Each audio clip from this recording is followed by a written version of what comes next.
Hey, what's up, gladiators? Back again with the recap. So here it is, season 7.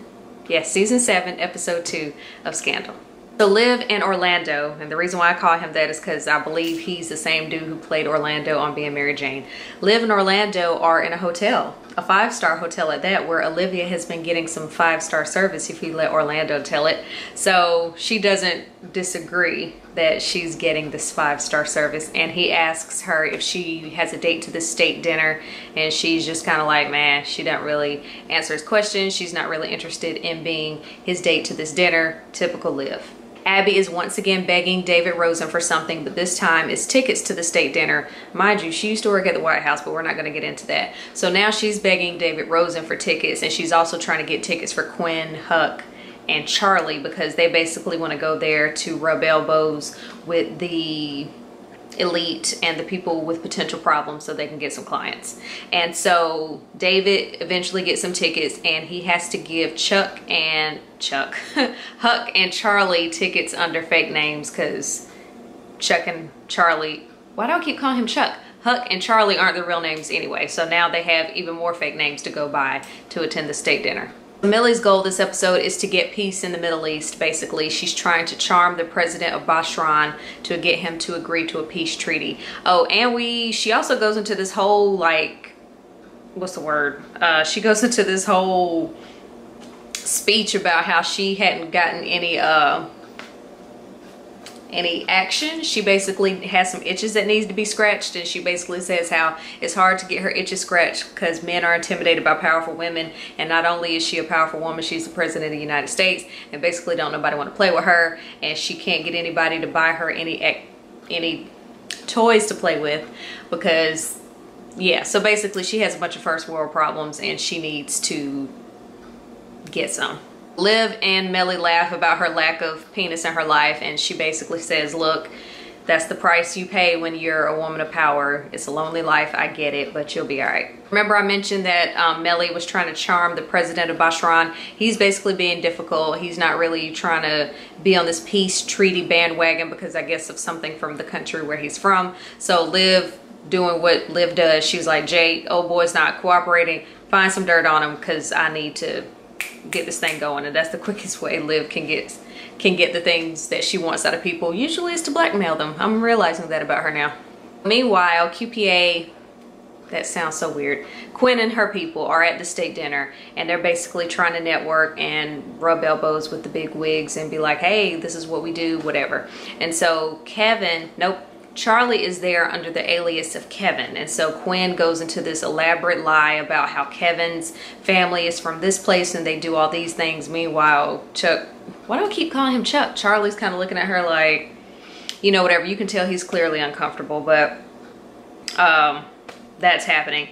And Orlando is there with some other chick, and Liv sees it. She appears to kind of feel a way about it, but being Liv, she's not really going to let him see her sweat, but she's like, she basically, yeah, she feels a way about it, but she tries to remain as calm as possible. Jake gives Liv a picture of the president of Bahrain with a girl in a hotel, and so of course they immediately go to the fact that, oh, he likes young prostitutes. So that's the conclusion that they've drawn thus far. And we come to find out that that girl is actually his niece, who he has basically taken from their home country, sent her to the United States under a different name, and basically given her the opportunity to have an education that she wouldn't be able to have in the country where they're from. And so Liv is like, okay, obviously you're not practicing what you preach. You know, you don't want to let your people do this, but it's okay for your niece, you know, why don't you just sign the treaty? And he's like, the ambassador warned me about you. He told me to watch out for you because you're the devil. I was like, ugh.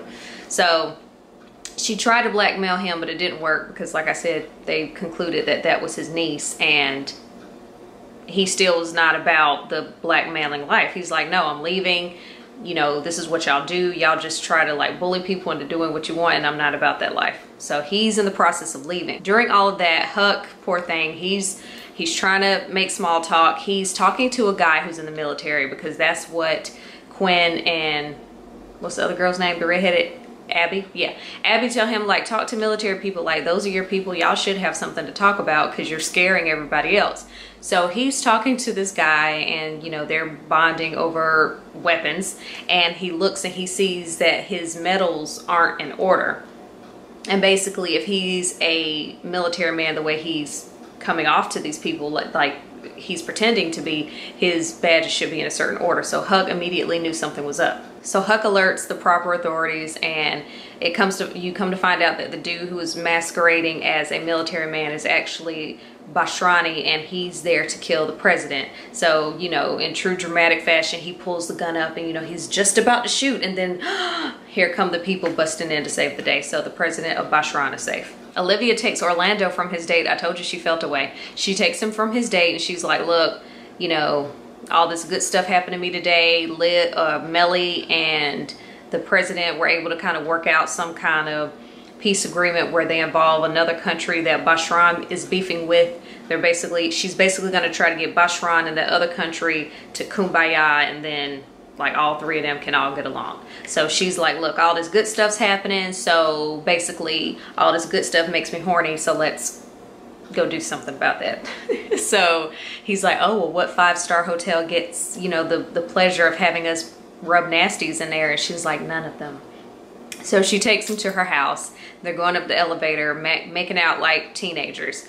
And she steps off the elevator, turns, and who's there but Fitz? And then he does this, hi.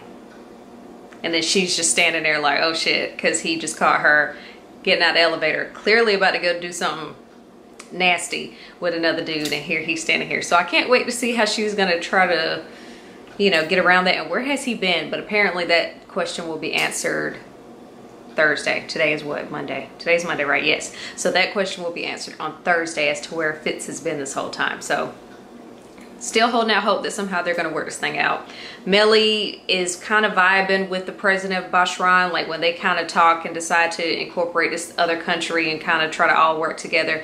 They kind of, I sensed like the little looks they were giving each other. Looks like he may be an itch scratcher sooner rather than later. We shall see. Still don't really care about anybody at QPA but Huck, but who cares about how I feel about them. But yeah, so that's my recap of episode 2, season 7 of Scandal, and I'll see you guys for the next episode. Thank you for watching.